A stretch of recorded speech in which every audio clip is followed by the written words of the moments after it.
সমস্ত কর্মফলের ঊর্ধ্বে থেকেও জগৎকে জানালেন যে কর্মের ফল সবাইকে পেতে হয়, সেটা আমার সন্তান বা যদুবংশের ছেলে হলেও ক্ষমা নেই। এজন্য মানুষের উচিত এই কর্মকে যথাযথ রূপে নির্ণয় করা এবং কর্ম রহস্যটা জানা। আমরা একটু ধ্যান দেব, শুষ্ক কথা, লীলা কথা নয়, তবু ধ্যান দিতে হবে, কারণ কর্মই আমাদের জীবনের উত্থান এবং পতনের কারণ হয়। কর্মই এই জগতে মানুষকে পুনঃ পুনঃ জন্ম মৃত্যুর, পুনঃ পুনঃ কর্মফলের জরাব্যাধির কারণ হয়ে দাঁড়ায়। এ পৃথিবীতে প্রত্যেকটি প্রাণী তার পূর্বজাত কর্মফল ভোগ করবার জন্যই জগতে এসেছে। এই জন্য কর্ম রহস্যটা আমাদের জ্ঞাত হওয়া একান্ত অপরিহার্য। কর্মণা গহন গতি। গীতাকার ভগবান বলছেন কর্মের গতি বড় গভীর, কর্মের রহস্য আমরা সবাই অনুভব করতে পারি না। পর্বত শৃঙ্গের গুহার মধ্যে ঘোর অন্ধকার, তাতে প্রবেশ করা যেমন দুরূহ কাজ, তেমন কর্মের রহস্যটা পর্বত শৃঙ্গের গুহার মতো, সেটি বড় দুর্বেদ্য, বোঝা যায় না। এই ক্ষণকালের পরে আমার কর্মফলে কি ঘটতে যাচ্ছে আপনি কি বুঝতে পাচ্ছেন, দেখতে পাচ্ছেন? এই জন্য কর্ম রহস্যটা জানা একান্ত প্রয়োজন। কর্মের রহস্য কি, খুব ধ্যান দিয়ে শুনুন। কর্মফলই জয়ী হয়। আচ্ছা, বালির কথা জানেন আর সুগ্রীবের কথা অনেকেই জানেন। বালি এবং সুগ্রীব কিষ্কিন্ধার দুইজন অধিপতি, এই তো। এখানে গোস্বামী তুলসীদাস রামচরিত মানসে বালিকে কর্মের আর প্রতীক হিসাবে দেখেছেন, আর জীবের প্রতীক হিসাবে সুগ্রীবকে দেখেছেন। ধ্যান দিয়ে শুনতে হবে। এখানে বালি হলো কর্মের প্রতীক আর সুগ্রীব হলো জীবের প্রতীক। সুগ্রীব শক্তিশালী, সেও কিষ্কিন্ধার যুবরাজ, কিন্তু বালি এসে তাকে পরাস্ত করে তার স্ত্রী বা সিংহাসন কেড়ে নিল।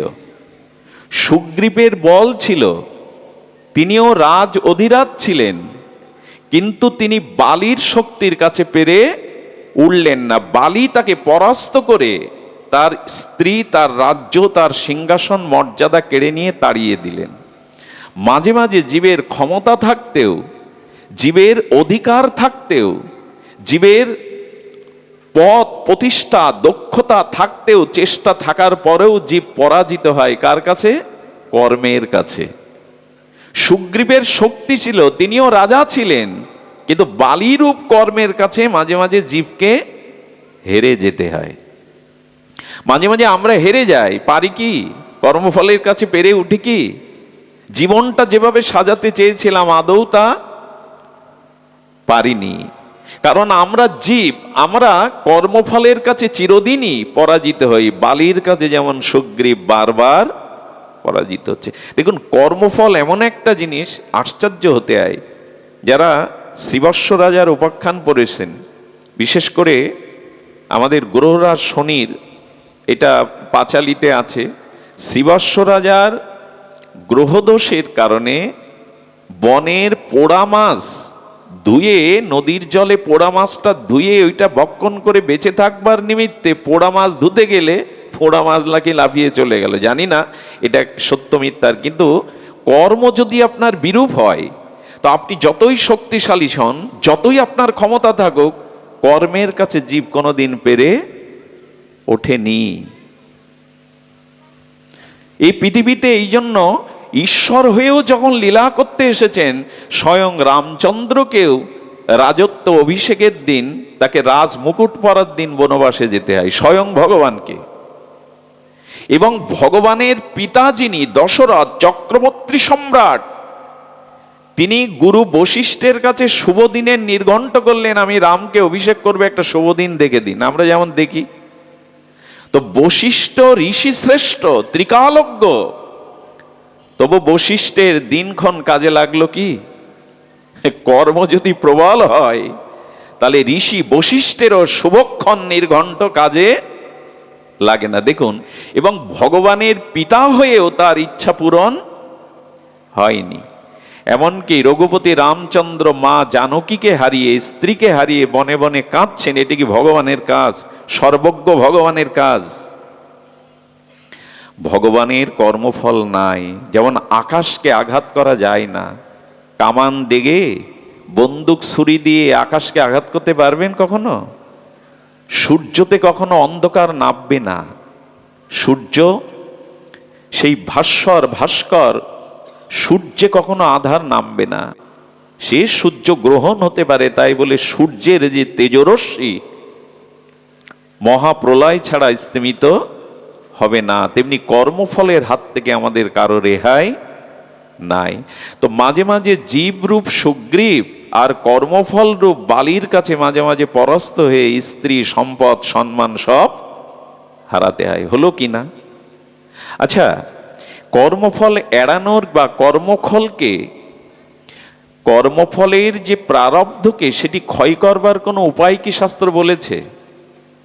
আমরা তো সমস্যাটা শুনলাম, সমাধান কি দেওয়া আছে? হলো আছে। আমার অনাদিকালের যে প্রারব্ধ কর্ম, সঞ্চিত কর্ম, ক্রিয়ামান কর্ম, কর্ম তিন প্রকার: ক্রিয়ামান, সঞ্চিত, প্রারব্ধ। ক্রিয়ামান হলো আমি এই মুহূর্তে যেটি করছি সেটা শুভ বা অশুভ, এর নাম ক্রিয়ামান কর্ম। এই মুহূর্তে আমি যেটা করছি একে বলে ক্রিয়ামান কর্ম। এই ক্রিয়ামান কর্ম শুভ বা অশুভ, মঙ্গল বা অমঙ্গল, অনুকূল বা প্রতিকূল, এটা যখন সঞ্চয় হয়ে থাকছে তখন মানে অতীত সঞ্চয়, অনেক অনাদি কর্মের কর্ম আমার সঞ্চিত হয়ে থাকছে, তার নাম সঞ্চিত কর্ম। আর ওই সঞ্চিত কর্ম শুভাশুভ ফলদানের জন্য সুখ দুঃখ, অনুকূল প্রতিকূল পরিস্থিতি হিসাবে আমার জীবনে যখন সম্মুখে আসছে তখন তার নাম প্রারব্ধ। ক্রিয়ামান, সঞ্চিত, প্রারব্ধ, কর্মের এই তিন গতি। এখন লক্ষ্য করুন, জীব এই কর্মফলের দ্বারা নিষ্পেষিত হবে, আর এই কর্মফল তাকে অবশ্যই অবশ্যই ভোগ করতে হবে। কিন্তু এমন কোনো শক্তি নাই, এমন কোনো উপায় নাই যে জ্ঞাত ও অজ্ঞাতসারে কর্মফলকে আমি ক্ষয় করতে পারি, কর্মের থেকে আমি নিষ্কৃতি পেতে পারি। এই উপায় যদি না থাকতো তাহলে সর্বজ্ঞ, সর্বশক্তিমান তত্ত্ব এবং করুণার আধার আশ্রয় ভগবানকে কেন ডাকি আমরা? যদি কর্মই ভোগ করতে হবে, এখানে ঈশ্বরের কোনো করুণা আমাকে কর্মের নিদারুণ ফল থেকে রক্ষা করতে না পারে, তাহলে কর্মফলই তো ভগবান হয়ে গেল, সর্বশক্তিমান হয়ে গেল। এখানে সচ্চিদানন্দ করুণা ঘন কৃপামূর্তি ভগবানের কি প্রয়োজন? হ্যাঁ, কর্মফল ক্ষয়ের উপায় ভগবান বলেছেন। শ্লোকটি গীতাতে সকলেরই জানা, সকলেই এই শ্লোকটি জীবনে এক দুইবার ভেবেছেন, উচ্চারণ করেছেন, শ্রবণ করেছেন। সর্বধর্মান পরিত্যাজ্য মামেকং শরণং ব্রজ। এই দেখুন, কর্মফল থেকে নিষ্কৃতির উপায় স্বয়ং ভগবান সার্বভৌম গীতা শাস্ত্রে বলে গেছেন। অহংতাং সর্ব পাপেভ্য মোক্ষায় মা শুচ। আমি তোমার সমস্ত পাপ কর্মফল থেকে উদ্ধার করব। কত বড় ভরসার স্থল রেখে গেছেন ভগবান। মা শুচ, দুঃখ করো না। শুচ মানে দুঃখ, তুমি দুঃখ করো না। সর্ব পাপেভ্য হরহরি, তোমার অনাদিকালের দুর্বাসনা কামনাময় প্রবৃত্তিময় যে কর্মের ফল, পাপের ফল, আমার শরণ নাও। যদি আমার শরণাগতিতে আসতে পারো, আমাতে আত্মসমর্পণ করতে পারো, আমি কথা দিচ্ছি কর্মের ফল হতে আমি তোমায় নিষ্কৃতি করব। আমি কথা দিচ্ছি। এইখানে গীতা বা সার্বভৌম শাস্ত্রে আমাদের জানিয়ে গেল। আচ্ছা, এর সংকেত রামায়ণে আছে। সুগ্রীব কার আশ্রয় নিল? সর্বহারা, রাজ্যহারা, স্ত্রীহারা, বঞ্চিত সুগ্রীব কার আশ্রয় নিল? রঘুপতি রামচন্দ্রের চরণাশ্রয় নিল। ফলটা কি হলো?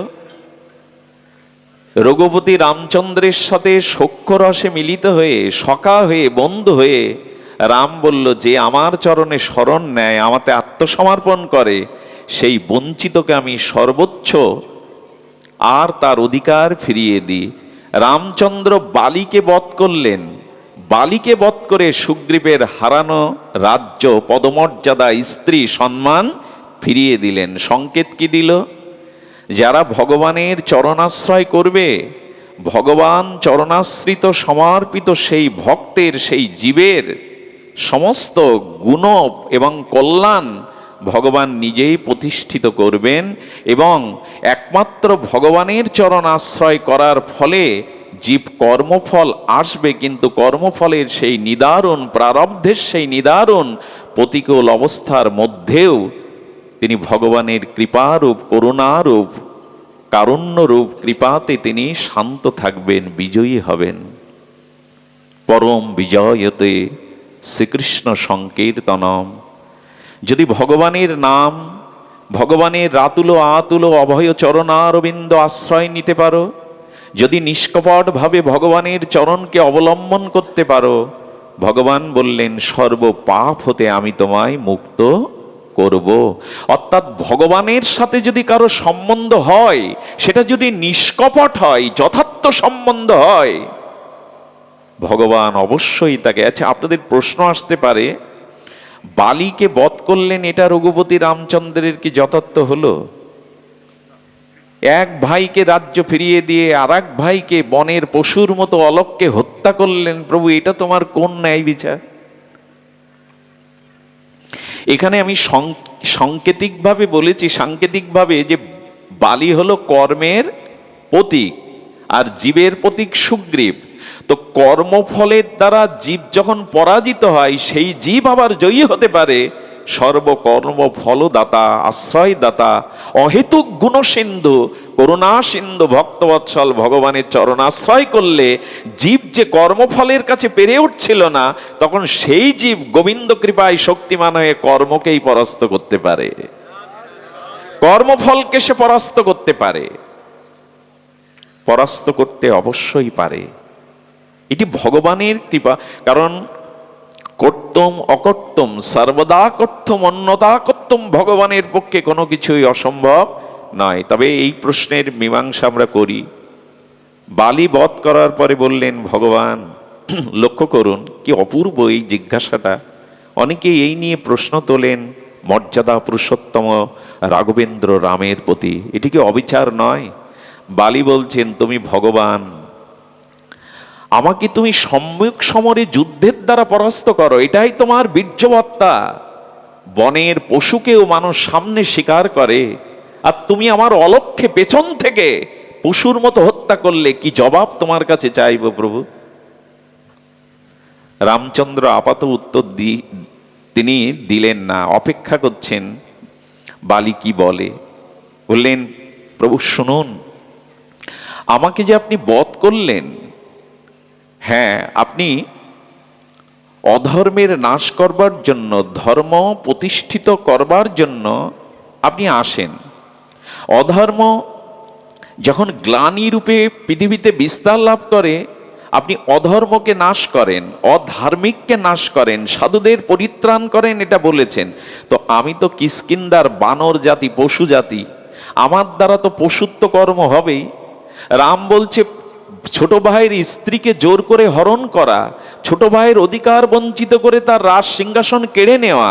তো বললেন আমি তো পশু জাতি, পশু তো পশুর মতো কর্ম করবেই, পশু তো পশুর মতো কর্ম করবেই। তখন বললেন, পরের স্ত্রীকে হরণ করার সময়, পরের অধিকারকে বঞ্চিত করার সময় তোমার পশু বুদ্ধি আসেনি, হ্যাঁ, তোমার ধর্মবুদ্ধি আসেনি, কিন্তু এখন হারাচ্ছ তখন তোমার ধর্মবুদ্ধি আসছে। তুমি পশু জাতি নও, কারণ এখন হারিয়ে ফেলছো তাই তোমার বিচার বুদ্ধি আসছে, কিন্তু যখন বঞ্চিত করে দখল করেছিলে তখন তুমি পশু বুদ্ধির দোহাই দিয়ে এগুলি ভোগ করেছিলে। কর্ণের রথের চাকা কুরুক্ষেত্রে ডেবে গেছে মাটিতে। বীর অর্জুনকে কর্ণ বলছেন, নিরস্ত্রকে অস্ত্র দ্বারা বাণ বর্ষণ করা যোদ্ধার ধর্ম নয়। অর্জুন বুঝলেন, ধনুর্বাণ ত্যাগ করলেন। স্বয়ং গোবিন্দ এগিয়ে এসে বললেন, ধর্মের তত্ত্ব, ধর্মের রহস্য তুমি কি জানো অর্জুন, সরে দাঁড়াও, এই মুহূর্তে কর্ণকে বধ করো। কর্ণ বলছে, বা জনার্দন বা, নিরস্ত্রকে তুমি অস্ত্র দ্বারা বধ করতে শিক্ষা দিচ্ছ, তুমি ভগবান, তুমি পুরুষোত্তম। হুঙ্কার দিলেন অখণ্ড পরতত্ত্ব শ্রীকৃষ্ণ। যেদিন সপ্ত রথী মিলে আর সেই চক্রের মধ্যে, চক্রব্যূহের মধ্যে নিরস্ত্র অভিমন্যুকে পেছন দিয়ে ছুরি মেরেছিলে, সেদিন তোমার ধর্মবুদ্ধি কোথায় ছিল কর্ণ? নিরস্ত্র অভিমন্যুকে চক্রব্যূহের মধ্যে যখন তার পেছনে ছুরি মেরেছিলে, সেদিন তোমার ধর্মজ্ঞান, ধর্মবুদ্ধি কোথায় ছিল? ধর্ম যে নিজে পালন করে না, ধর্মের উপদেশ দেওয়ার কোনো অধিকার তার নাই। যে ধর্মকে লঙ্ঘন করে, ধর্ম তাকে রক্ষা কখনোই করবে না। ধৃ ধাতু মনুত্তর প্রত্যয় যুগে যদি ধর্ম শব্দ নিষ্পন্ন হয়, তবে ধর্ম শব্দের সরলত্ব হলো যাকে ধারণ করলে আর কখনো পতন হয় না। তুমি ধর্মকে ধারণ করনি, এই জন্য ধর্ম আজ তোমাকে ধারণ করবে না। বালিকে বলেছিলেন, লক্ষ্য করুন, বালিকে বলছেন রামচন্দ্র, তুমি যদি জীবন চাও আমি ভগবান, তোমার আক্ষেপ থাকতে পারে, তুমি জীবন ফিরে যদি চাও আমি তোমাকে জীবন দান করতে পারি, চাও কি? অযথা ভগবানের প্রতি দোষারোপ করবেন না। এইগুলি জানার পরে, এ দেখো কোথাও লুজ হয়ে গেছে, ঠিক আছে, জানার পরে তবে বলবেন। দেখুন এখানে বালি বলছেন, বালিকে বলছেন, প্রভু বহু উপদেশ শোনার পর বালির চোখে জল এলো, আর বললেন আমি পুনর্জীবন চাই না, তবে আমার অঙ্গদকে, আমার স্ত্রীকে আমি আপনার চরণে সমর্পণ করতে চাই। আমি জানি আপনি পূর্ণ ব্রহ্ম সনাতন শাশ্বত অব্যয় পুরুষ, তবে শুনুন ভগবান, আমি পুনর্জীবন চাই না, কারণ এই মুহূর্তে আমার সৌভাগ্যকে আমি অভিনন্দন জানাচ্ছি। স্বয়ং ঋষি মুনিগণ বহু যুগ যুগান্তর তপস্যাও করে মৃত্যুর সময় আপনার সাক্ষাৎ দর্শন পায় না, আর আমার মতো বালি আজ সম্মুখে আপনি স্বয়ং ভগবান দাঁড়িয়ে আমার সামনে। আমি গঙ্গা তীরে আমি আপনার চরণ বদন দর্শন করতে করতে যদি মরতে পারি, এর থেকে কল্যাণকর কোনো জীবের মৃত্যু হতে পারে না। এটা মৃত্যু নয়, এটা মহামৃত্যু। তোমাকে স্মরণ করতে করতে, তোমাকে দর্শন করতে করতে, গঙ্গার নির্মল পবিত্র পুত হাওয়া অঙ্গকে স্পর্শ করতে করতে আমি যদি যেতে পারি, এটা আমার মহাপ্রস্থান হবে, সাধারণ প্রস্থান নয়। বালিকে ভগবান আশ্রয় দিলেন চরণে, তাকে ক্ষমাও করলেন। করুণাময় করুণানিধি, করুণার আশ্রয় আধার স্বয়ং রাঘবেন্দ্র মর্যাদা পুরুষোত্তম বালিকে আশীর্বাদ করলেন। মৃত্যুর সময় স্বয়ং বরাভয় দান করলেন। এ ভাগ্য কজনের হতে পারে?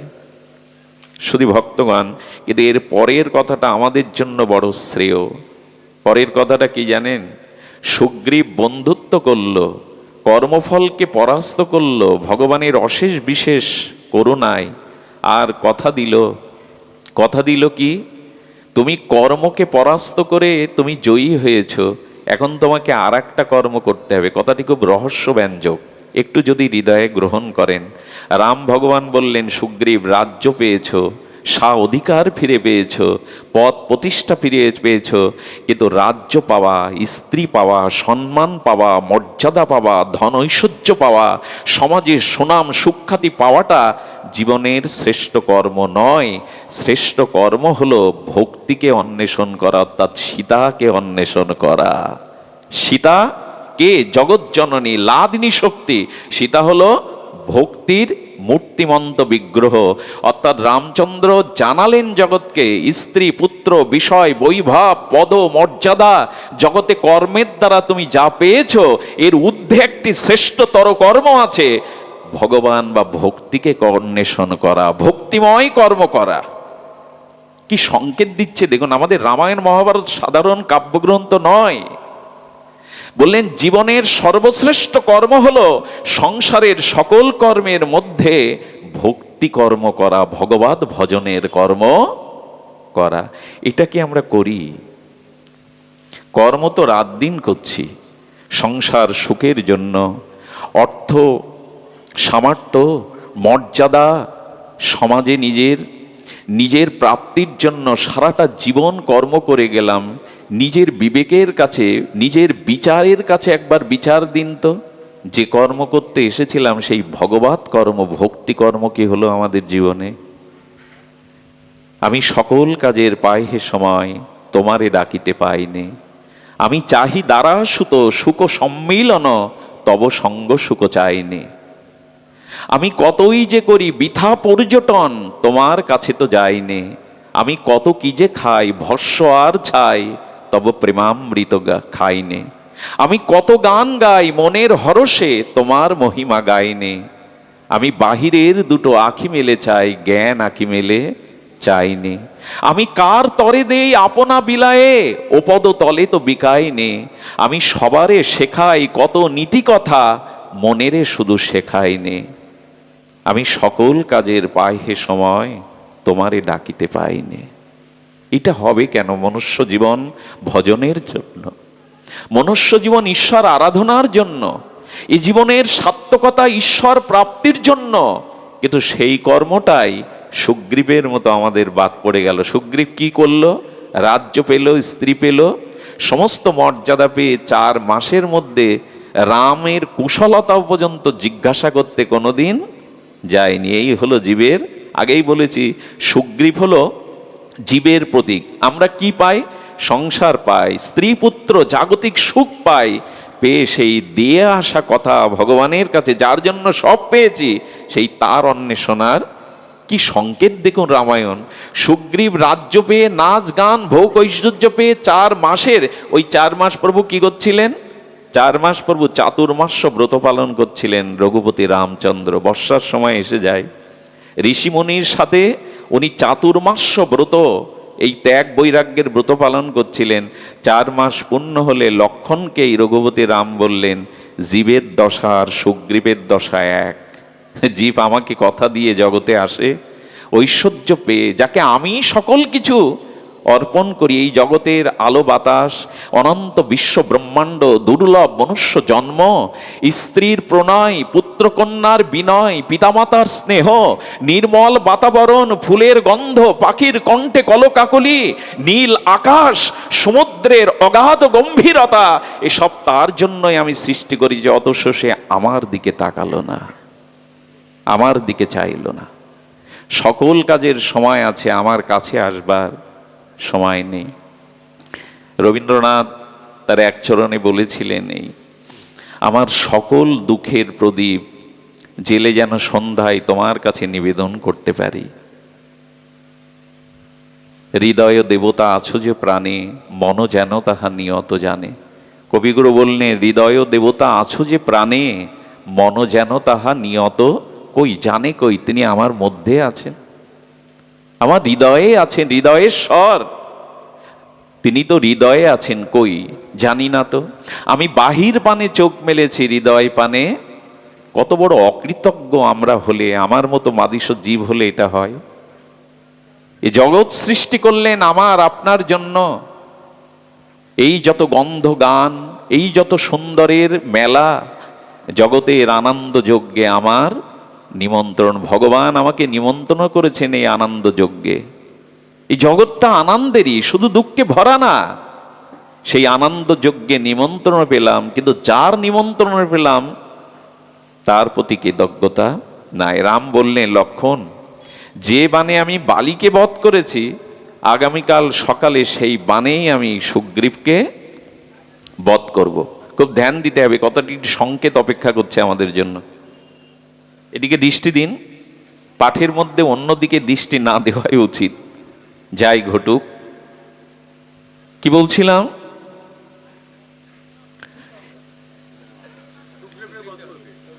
আমি আগামীকাল সকালে যে বানে বালিকে বধ করেছি, সেই বান তো আমার কাছে, অকৃতজ্ঞ সুগ্রীবকে আমি বধ করব। লক্ষণ হাসছেন, স্মিত হাসছে। অনুজ লক্ষণ বলছেন, আপনি বধ করবেন কখন বললেন? বললেন আগামীকাল সকালে। বললেন, আচ্ছা বধ করবেন আগামীকাল সকালে, না হয় এখন হলো না কেন? রামচন্দ্র সংকেত দিচ্ছেন, ক্রোধ যদি কখনো আসে, তবে সেটা বর্তমানে প্রয়োগ না করে ভবিষ্যতে প্রয়োগ করো। ক্রোধ যদি তোমার মধ্যে আসে, কি অপূর্ব সংকেত! ক্রোধ যদি তোমার মধ্যে আসে, তবে ক্রোধকে বর্তমানে প্রয়োগ করো না, ক্রোধের জন্য কিছুক্ষণ অপেক্ষা করো, সেটাই মঙ্গল। ভগবানের মুখ দিয়ে তো যা ব্যক্ত হবে তার মধ্যে তত্ত্ব থাকবে, মহিমা থাকবে, ভগবানের ক্রোধ হলো এখন, বললেন প্রভু জলের উপরে দাগ কাটলে জলটা দাঁড়ায় না। আমি জানি রঘুপতি, হে প্রভু তুমি কাল সকালে ভুলেই যাবে তোমার ক্রোধের কথা, অনুমতি দাও এই মুহূর্তে আমি ওকে বধ করে আসি। লক্ষ্মণকে তখন ক্ষমাশীল ভগবান, দয়াময় কারুণ্যমূর্তি ভগবান বললেন, আর সন্ধ্যার মধ্যে যদি সুগ্রীব আমার চরণে আসে তো আসে, নাহলে কালকেই তুমি বা আমি ওকে বধ করব। এখানে সুগ্রীবকে এই কথাটা কে স্মরণ করিয়েছিলেন জানেন? আমাদের আজ এই চরিত্রটা, এই আশ্রয়টা খুব দরকার। হনুমান দূরে দাঁড়িয়ে প্রভুর এই বার্তালাপ শুনেছিলেন। হনুমান গুরু তত্ত্ব, হনুমান সাধু তত্ত্ব, হনুমান ভক্ত তত্ত্ব। সেই ভক্তরূপ, সাধুরূপ, গুরুরূপ হনুমান সঙ্গে সঙ্গে সুগ্রীবের কাছে বললেন, নাচ গান রাখুন, নিজের প্রাণটা যদি বাঁচাতে চান এই মুহূর্তে আমার সাথে চলুন। ক্ষমাময়, করুণাময়, মর্যাদাময় ভগবানের চরণ ধরে ক্ষমা প্রার্থনা করুন। এই সুগ্রীবকে বাঁচানোর এই সুমার্গ দিগদর্শনটা আমাদের জীবনে সাধুগুরু তারাই দিয়ে দেয়, ভগবান না। ভগবানও যদি আমার প্রতি রোষ করেন, আমি কর্মফলে অজ্ঞানতায় মোহমায় যদি ভগবানকে দেওয়া প্রতিজ্ঞা ভুলে অধঃপতনে যাই, তবে অধঃপতিত জীবকে করুণা দ্বারা ভগবানের চরণে পৌঁছে দেওয়ার মতো একমাত্র করুণা আছে সাধুগুরু বৈষ্ণবের। হনুমান পৌঁছে দিলেন, তাকে সংকেত দিলেন, যদি পিছিয়েই পড়ো সাধুগুরু বৈষ্ণবের করুণা নাও, তারাই তোমার প্রকৃত শোভাকাঙ্ক্ষী, মঙ্গলাকাঙ্ক্ষী, তারাই তোমার জীবনের কল্যাণ নিধান। এই জন্য সাধুগুরু বৈষ্ণব হলো করুণার আধার। শ্রীগুরু চরণ পদ্ম কেবলই ভকতি সদ্ম, তার চরণেই আছে ভক্তি, তার চরণেই আছে কৃপা। দেখুন, একটা কথা লিখে নেওয়ার মতো, স্বয়ং ভগবানের থেকে গুরুদেবের, সাধুর মধ্যে একটা মহিমা আরো বেশি হতে পারে নাকি? স্বয়ং ভগবানের থেকে কোনো গুণ কারো বেশি হতে পারে? বলে একটি চরিত্র, পৃথিবীতে বিরল চরিত্র, অনন্য চরিত্র, ভগবানের থেকে একটি ক্রিয়া বা গুণে একজন বেশি, তিনি হলো ভগবানেরই কৃপা প্রতিনিধি শ্রী গুরুদেব।